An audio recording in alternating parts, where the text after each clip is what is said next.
What's up, guys? Hello. Wala pala akong mic. Hello! Wala kaming mic. So hopefully narinig nyo kami. Pero kami nagda-drive ngayon. Meron kaming date. Actually hindi. We need to make content pala. Hindi pala date. Yeah. Wala date. Content date. Ganun. Sa BGC. So medyo malayo yung pupuntahan namin. At why not? Gawa tayo ng episode dito sa kotse. Idea niya yan, guys. And sige, basta sana maganda reception ng ating audio and everything. Kasi hindi we haven't made an episode kasi for like ilang 2 weeks. Parang 2 weeks. You know what's funny, babe, na-realize ko? Lumipat nga tayo ng bagong room para may studio tayo para sa TPH. Tapos hindi naman tayo nakagawa ng episode. Kasi ito yung nangyari dyan, guys. So tuloy-tuloy kasi yung nangyari sa buhay namin. So Mikey moved to a bigger room. We decided to make one room a studio. Tapos tuloy-tuloy, like tuloy-tuloy yung paglipat, kuha ni Mikey yung car, his new car, the same day na lumipat kami. And then the next day after that, puro linis, puro ayos. Event. And then we had an event, tuloy-tuloy event. We had to meet with Architect Angelo for architect!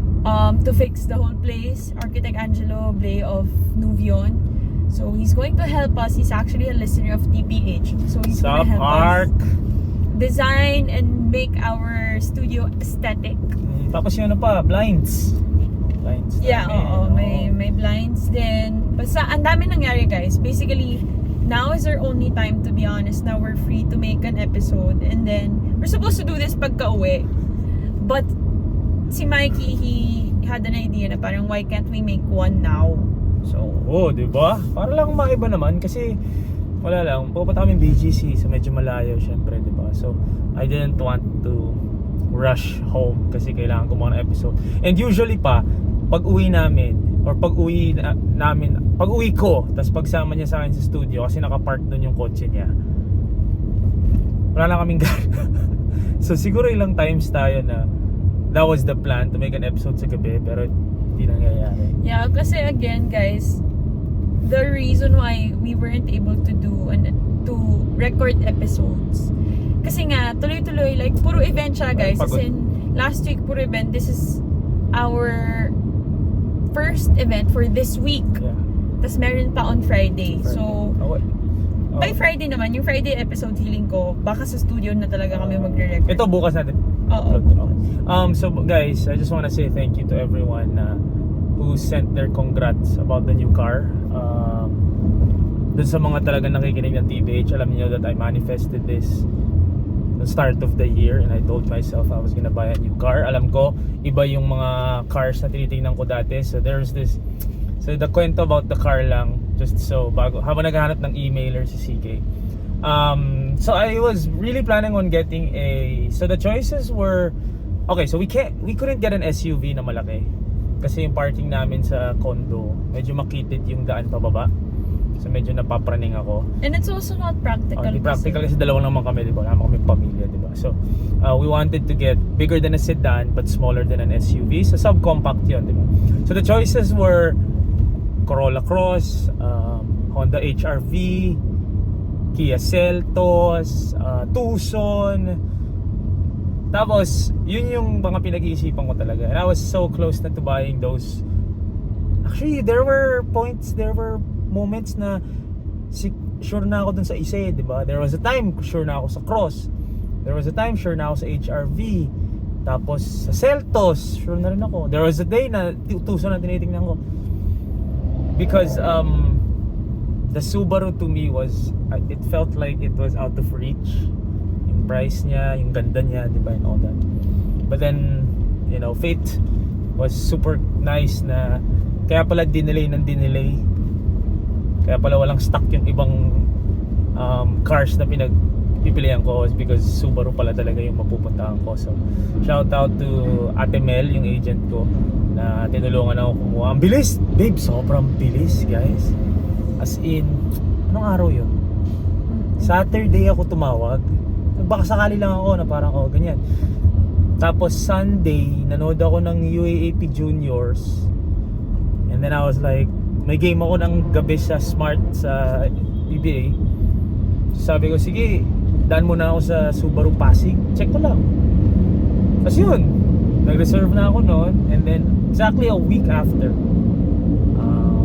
lumabas na, na-release na. So again, thank you very much sa lahat ng mga nag-send ng congrats nila. This is a big moment in my life.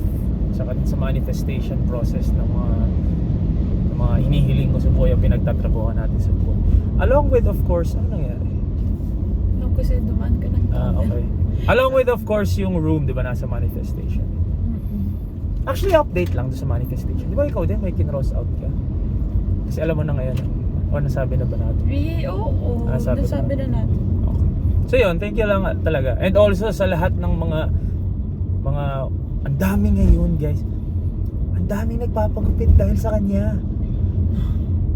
Like, it's crazy. Like, naano ako, babe, na-amaze ako eh. Kasi, like, sa akin, di ba, matagal naman na may mga nagde-dress like Mikey talaga. May mga nagsiseko ngayon and all those things. Oh, by the way, manifestation din namin yung Seiko na yan. Thank you very much, Seiko, for having us represent the brand. Anyway, ngayon, sobrang daming babae nagpapagupit.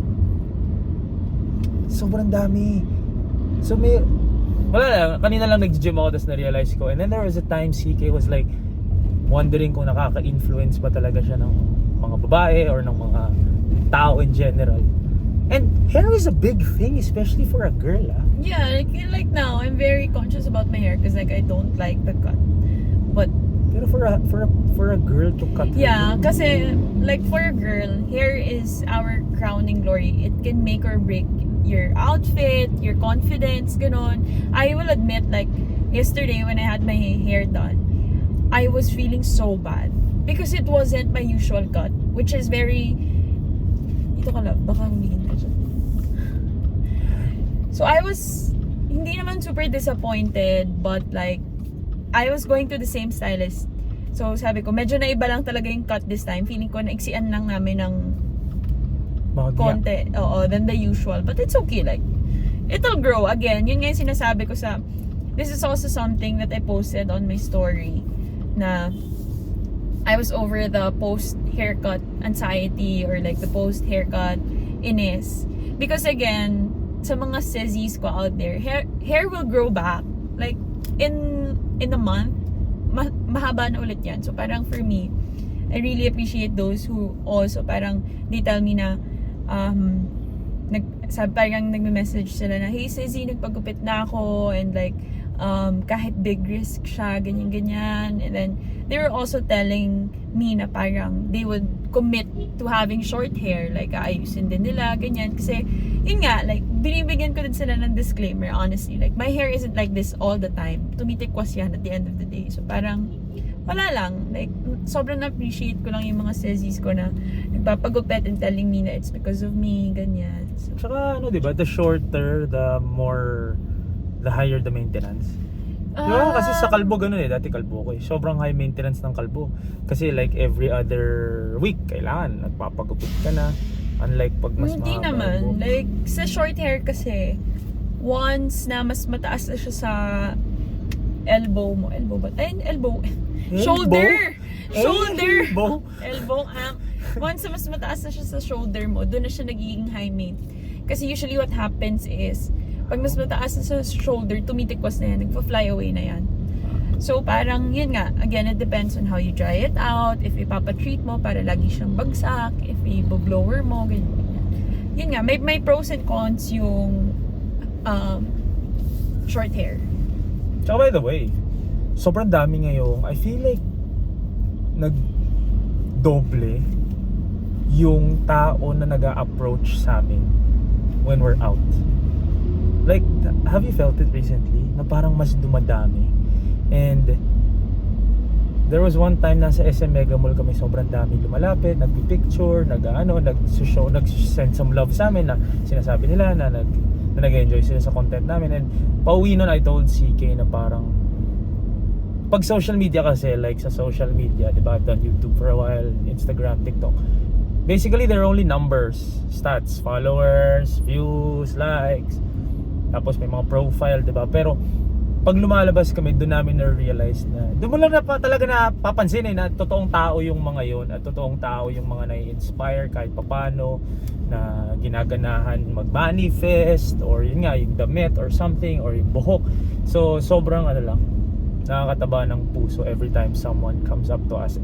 Ang pinaka-ayoko pa is yung magme-message after na hindi sila lumapit kasi nahiya sila. Kasi guys, lumapit na lang kayo kasi talagang sobrang namin we're very grateful so hopefully wag kayo mahiya sa amin if ever lang. Kala mo mga artista sana wag kayo mahiya makakita mo sa labas. Kasi guys, it's meron just din ba sa'yo? we're very excited. We're just as excited as you guys are if ganun man yung nafe-feel. Lipat ka rin, babe. Medyo magalaw tayo. Sorry C5 baka gusto nyo, baka lang. So yun nga, we're just as excited to meet you guys. Kasi syempre, ako, as I've said like countless times already, I love interacting with you guys. I try to respond to every DM. And then seeing those faces in personal, like hindi lang yung puro profile pictures lang yung alam natin sa isa't isa, ganyan. It's really very, kumbaga, ang sarap sa feeling din also. May nag-message sa akin kanina kasi nga I posted about your sissies na sobrang dami nag-haircut. Nag-message siya na parang oo, tapos si CK pa sobrang sumasagot sa DMs. So, sobrang sipag niya sumagot. Ako, pasensya na dun sa mga hindi ko nasasagot talaga. I try my best. Pero sobrang sipag niya sumagot. So, hindi naman kami child star na parang sanay na kami na may nakakakilala sa amin. So, very big deal pa din talaga sa amin yung lumalapit at nag-hi, ganun. Kahit yung simpleng hi nga lang, kahit di na magpa-picture, nag-hi lang. Dito Mikey, CK, ganyan. So, very appreciative kami sa ganun. Again, thank you very much. This past week has been a big milestone for us in different ways. So, nagpapasalamat kami. So, we really need to make an episode para sa inyo. Alright? Yeah. So, meron ba tayong emailer dyan? Habang nag-drive tayo. So, I think, yung mga episodes natin leading to Valentine's, we'll have a Valentine episode. We'll see kung kailan, but baka probably sa Friday. Let's talk about Valentine's and everything. But for now, ito muna. Like, I've starred this email for like ilang weeks na din. Hello CK and Mikey. Been following Mikey since early last year and eventually got into your podcast. I just love it na sobrang natural niya sa podcast, which shows why you tend to have misunderstandings and discussions. Uy, gumagaling na kami dun I get straight to the point. I'm turning 29 this year with a decent job and a girlfriend who I plan to settle down with soon or in the near future pag kaya na. My question is, what do you say would be the ideal financial status or maybe level of monthly income to settle down? For context, I am earning 60 to 70k a month and I feel like I am nowhere near that level na kaya ko nang magpakasal at mag-asawa. Probably due to bills and everything, and to be honest, I would say that the cost of living these days is very high, as in everything is expensive. Totoo naman, inflation. I've been thinking of proposing but can't seem to get the courage kasi wala pa akong ipon to spend for wedding. I'd love to hear Mikey's thoughts knowing that he's at that marrying age and also him being an alipin of salapi. Thanks and kudos to the both. Actually, parang ko lang din pala sa sagot nito. Sige, girls perspective ka. Sige, ako muna. Obviously, alam nga mang guys perspective ka, ako yung girls. Honestly, 60 to 70,000 is not low and it's not bad, especially for a 29-year-old. Of course, I don't know because hindi nga kami corporate, hindi kami regular job so we really don't know the levels of that. Pero at 29, that's not bad. And I just want to say that yes, I love it that you think it's low kasi that means you're aiming for higher, income and then a better life, a more luxurious life, which you'll get there eventually. Pero para sa akin lang, if it can pay the bills and it can give you a simple life, this is something that I've been trying to help my followers understand. Living the simple life is not bad. Di masama yung living the simple life. Ang ayoko is you convince yourself that you want the simple life. Living a simple life should be a choice. Not something na okay na ako sa simple life kahit hindi na ako hindi ko sinasabi. Maraming mayayaman ang pinipili manirahan ng simple. Good yun, that's good. Pero you have to want more. You have to want more. Give yourself a choice to live the simple life or the extravagant life.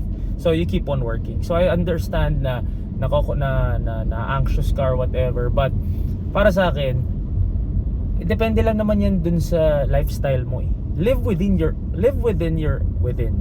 means. Kumbaga, kung ito yung sweldo mo, ito yung natira dun sa sweldo mo from the bills, then diyan ka lang. Kumbaga, you have to budget din, ganyan and all that. Pero at the same time, you keep working para tumaas, which obviously kita ko naman sa'yo dun sa email mo alipin ka naman ng salapi, diba? I just don't think that should stop you from settling down if that's really what you want. Kasi para sa akin, hindi ko alam kung mali ako, babe, but at the end of the day, magtutulungan naman kayo eh. Hindi naman yan. Siyempre, ako personally, my goal in life is to be the main provider, to be the provider, to be the protector. Yun naman lahat naman ng lalaki, I think this has nothing to do with equality or whatever, but I think guys, ingrained lang talaga sa utak natin that if we can be the provider, yun yung gusto natin. But if you're not there yet, you should also be humble enough to accept help. Kasi how many times na kwento ko sa inyo na nung first date namin, siya nagbayad ng date namin, siya nagbayad ng meal namin. There are a lot of times nung nag-uumpisa kami sa mga career namin, sobrang happy kami sa lahat. She would chip in here, there. Siya maglilibre ng date namin, ng lunch namin, ganyan. So very KKB kami at certain points. Because I was also humble enough na maybe I'm not there yet. I'll get there one day, sinasabi ko naman sa kanya. So now, pride ko yun. Ngayon, na medyo gumaganda, I take pride in, sige, ako magpo-provide. Diba? But, it still shouldn't stop you. Kasi if it does, if you'll allow that to stop you, edi hindi kami naging girlfriend-boyfriend ni CK in the first place. Kung I was prideful enough na, ayoko nga ako magbabayad niya. Kung hindi ko kaya mag-date, wag na tayo mag-date. Kung hindi ko kaya ako magbabayad ng date, wag na tayo mag-date. I missed out on an opportunity like this that we have now on a love story or on a life with her. Na obviously may plano din kami mag-settle down in the future. So, yun lang. I don't think it should stop you. Lalo na, I'm sure naman, nag-offer ng tulong yung... Sino ba nagsabi sa akin ito, babe? Yeah, si Tin. Si Suzy Gamboa. Kaibigan ko yan, si Tin, sa Magic 899 yung host. Nakasama ko siya na isang araw because kakasal na yun, engaged na yun. They're well off, okay naman sila. Pero, at the end of the day, dalawa kayo eh. Siya din nagsabi na dalawa kayo eh. Unless one of you, one is tamad or not doing anything, yun medyo problema yun. But if dalawa kayo at magtutulungan kayo, you'll get by. You'll get by. Diba? Yeah. Okay, so this is something na I'm so kasi like at this point and then pang-ilan na to, pang-11 na ata natin to na podcast.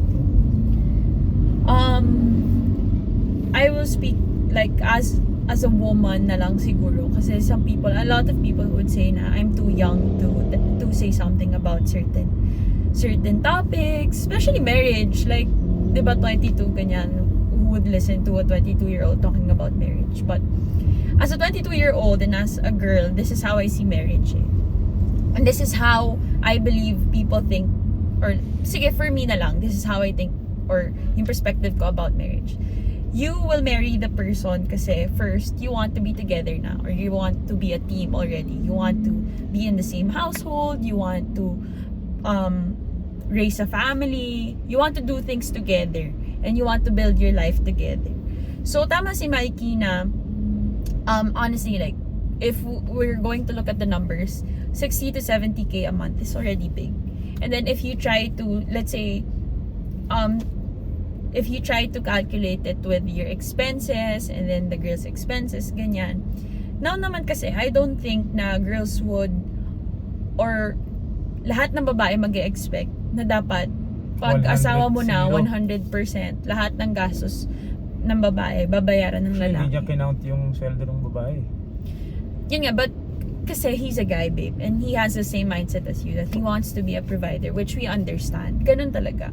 But again, I think yung with the numbers you gave us, it's already big enough, and at the same time, you're gonna marry someone naman whom I believe will help you, and hindi din papayag na you're going to shoulder everything din. So parang sa akin, honestly, the way I see marriage again, it's you guys are working as a team. It's always dalawa kayo, never na sige, ikaw na bahala dyan, ako na bahala dito, kanya-kanya tayo pagdating sa ganyan. Walang kanya-kanya. It's just that at some point you will assign certain roles, but at the end of the day, lahat yan, it's for the both of you. Diba? Parang kaya nyo inassign yan kasi maybe someone is better in doing that certain like task, and then the other one is mas master niya yung ganitong stuff. So it's you being humble enough to sige, ikaw na bahala dyan. No, like do your own role. Tapos yun, I think if the girl is the same age as you, siguro you should also consider if nababanggit na ba niya sa'yo na she wants to settle down already, because at the end of the day, a girl has her biological time clock. And if you guys want to have a family, sinabi na yan ng mga OB, and research ko na yan, science would say na at 30, high risk na pregnancy.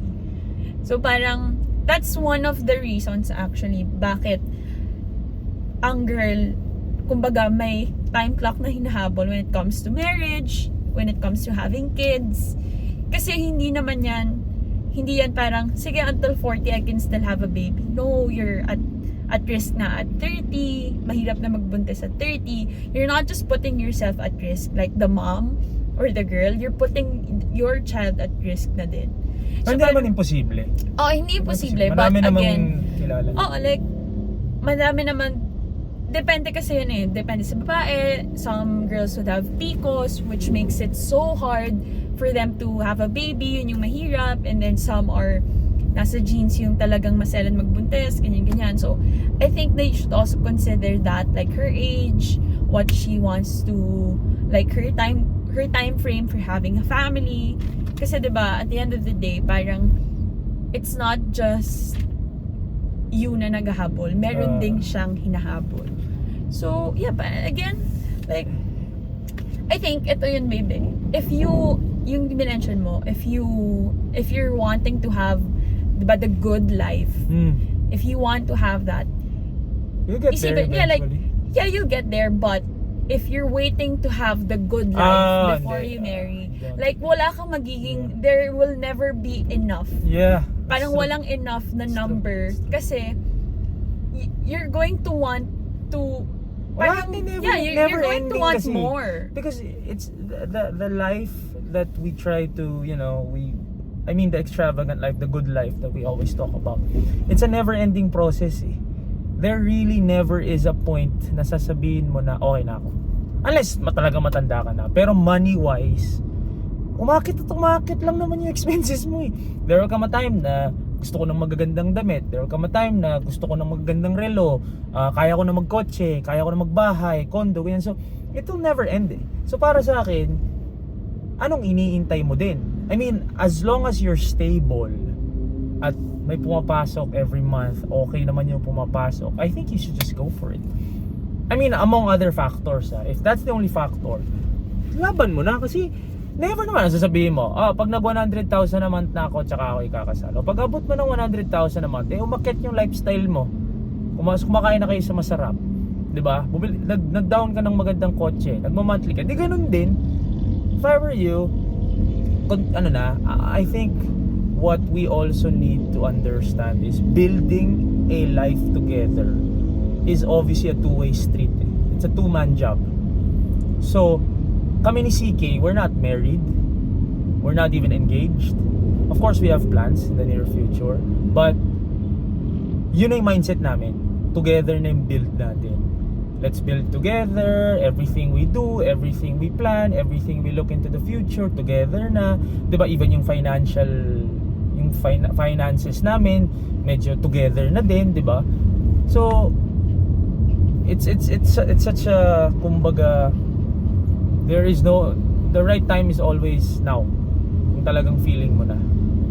And ano din pala, babe, because he mentioned how I don't think I have enough money yet to pay for a wedding. So this is my thoughts on weddings.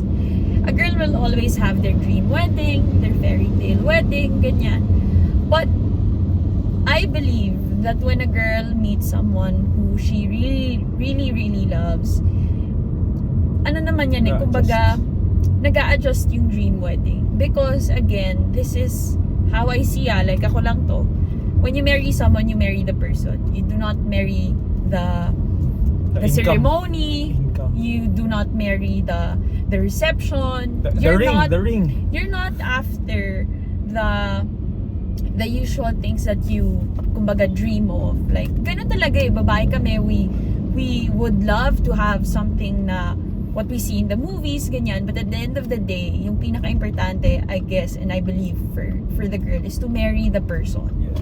So, ang dami naman ding mga couples ngayon na at first, since they want to start building their life together, they get married sa civil wedding, and then kasi may tinatayong bahay, gano'n. Like either ganon or yun lang, kumbaga para lang mag-start na sila, and then hindi naman bawal, or let's say if you guys are Catholic na after nun tsaka mag church wedding, destination wedding, whatever that is. Ang importante kasi for me or this is how Mikey and I think about being married, is you guys again building your life together. So sisimulan niyo lang sisimulan niyo yung pag-build ng buhay na magkasama kayo, buhay na dalawa na kayo, like hindi na lang ikaw, like I would also like to tell you na to give the girl a chance also.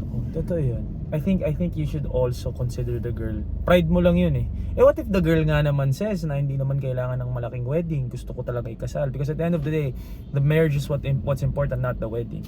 So yun din yung kailangan mong isipin, na what if yung girl nga naman yung parang nabibwisit na okay lang naman sa akin, let's just get started already, let's live together na. Kami ni CK, we don't live together, but the biggest difference obviously is starting to live together and have your own place. We don't know that yet, pero pag kinasal kami, parang feeling ko yun talaga yung yun eh.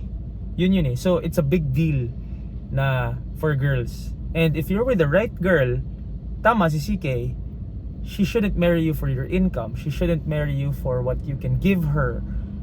And she should marry you for who you are, because at the end of the day, paano nga naman pag humirap kayo? Mag-iiwanan na kayo, mag-aaway na kayo. That's why we always talked about it. Even before, when we didn't have anything naman talaga, money will never be a problem for us. Whether we have it or we don't, tuloy lang kami. We'll try to keep going. But as a guy, I just want to say this.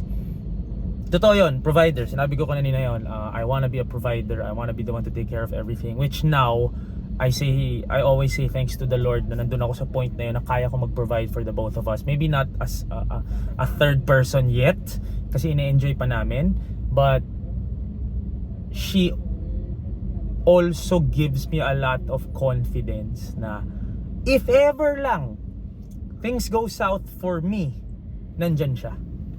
And that's a big deal for guys. Again, let's not be superheroes here, diba? Tao lang naman tayo. What if nga naman, diba? What if biglang bumagsak ako, diba? Kumpiyansa ako na nandyan siya to catch me, kasi siya din naman siya tamad diba? I think that's what's important at least for me kung hindi tamad yung girlfriend mo, hindi tamad yung fiancé mo, you're fine, bro. You're fine. At mahal ka niya, you're fine. At konti na lang naman na ngayon ng girls na ganun mag-isip. Marami ng girls ngayon ang very much, diba, independent, which is a good thing, diba? May progress tayo dun when it comes to that. And also from us guys, we also have to open our minds to that. Hindi pwedeng ayaw natin silang ipag-provide din, diba? You have to allow them also, kasi maraming girls na ang ganun, and you know, that's why sobrang ganda ng dynamic namin ngayon ni CK when it comes to finances. Yeah, I think ano naman yan with anything and everything in a marriage, kumbaga you should always consider each other na there's always two people. Laging dalawa. It's never just yung husband ko lang, yung wife ko lang. No, it's always two people working together. Tapos parang ano kasi siya, like, 'di ba, parang if you want to marry someone, dapat hindi, how can I say this? Yeah, no. Like, Kaka-cancel pa tayo dyan? hindi, it's just that totoo naman, like, kailangan mo maging practical, kailangan mo tingnan yung numbers. But if you're in a place na kaya naman for the both of you, kaya hindi naman kayo magugutom. Ito yung sinabi sa akin ni Mika, yung manager namin. Sabi niya, as long as kumakain kayo 3 beses sa isang araw, okay kayo. Diba? So parang maybe, let's say for others, nag-start muna na yung mga konting luho hindi muna mabibili, and that's okay. Kasi you can live without those things. But if you guys can live na lahat ng necessities, lahat ng kailangan nakukuha niyo naman, then I don't see a reason why hindi pa pwedeng magsama kayo. And at the end of the day, nasa sayo naman yan, kung talagang gusto na mag-settle down. Pero tama naman, like, I don't believe in love conquers all na basta love nyo isa't isa, laban na yan. Hindi naman ganun. Kumbaga, you have to be practical also, like what CK said. So tama, as long as you have the necessities, you're fine. You'll get to that point, since pareho naman kayo masipag at pareho kayo nagtutulungan. Slowly, eventually, you'll get to a point na mabibili nyo na yung mga gusto nyo and all that. But again, you do not delay your love story or your working together for this. Pero I like how you wanna be the provider. I think that's very bold of you. I think that's very call us old school, but ganun eh. Minsan nga, I still have to tell her na ganun din. Actually, it goes both ways eh. I allow her to spoil me, and sometimes when I don't, nagagalit siya because again, she's very independent. She kumbaga, kaya niya yung sarili niya eh. So when I don't allow her to spoil me, minsan nagagalit siya. Because when she wants to spoil me, I should allow her. It goes both ways. Minsan ako naman na nagagalit pag masyado naman siyang independent. Sinasabi ko din sa kanya na, babe, you also have to allow me to take care of you. Kasi, I don't know, ganun eh. Diba? So it goes both ways. Yeah. And as long as you have that dynamic, you're fine. You need to let each other feel that you need one another. Yun eh. I need to make Mikey feel that I need him, and Mikey needs to make me feel also that at times he needs me too. Kasi kung puro ako naman or puro siya naman, parang level lang.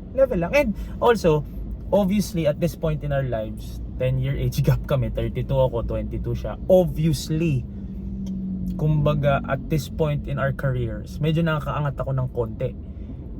Because there's a 10-year actually, very ano din eh. It's not a 10-year gap. It's not a 10-year gap, definitely. Because at 22, I wasn't anywhere near where she is right now. But, just the dynamic na 32-22. Tapos, minsan, again, ako conscious siya, di ba? Na parang ayaw naman niya ng sobrang sinuspoil ko siya. Pero, pinapaintindi ko rin sa kanya, there will come a point, babe, na wala pa kami pareho sa peak namin eh. There will come a point na nasa peak pa siya, tas ako naman yung nag-decline na. Kasi syempre, tumatanda na ako eh. 'Di ba? There will come a point na siya naman yung magiging mas mataas. Kasi syempre, 'di ba? Way of life yun eh. So, doon naman, sabi ko, bumawi ka na lang pag dumating dun sa time na yun. 'Di ba? So again, it's something that you should be open about. It's something that you should be straightforward with, kasi ayaw nyo na hindi nyo na pag-uusapan yung mga yan. So yeah, I think you should just really go through with it. If that's your only factor that's stopping you, you should just go through with it. Diba? So yun, sana, sorry, nandito kami sa BGC. Sana may natutunan man kayo. Sana we made sense, no? Sana maganda episode na to. Yeah. Hindi ko kasi... Well, we'll see first if we can edit this na it's good enough for you guys to hear. Yung audio, no? Pwede ba ako? Yeah. Yung audio, no? Sana yung audio.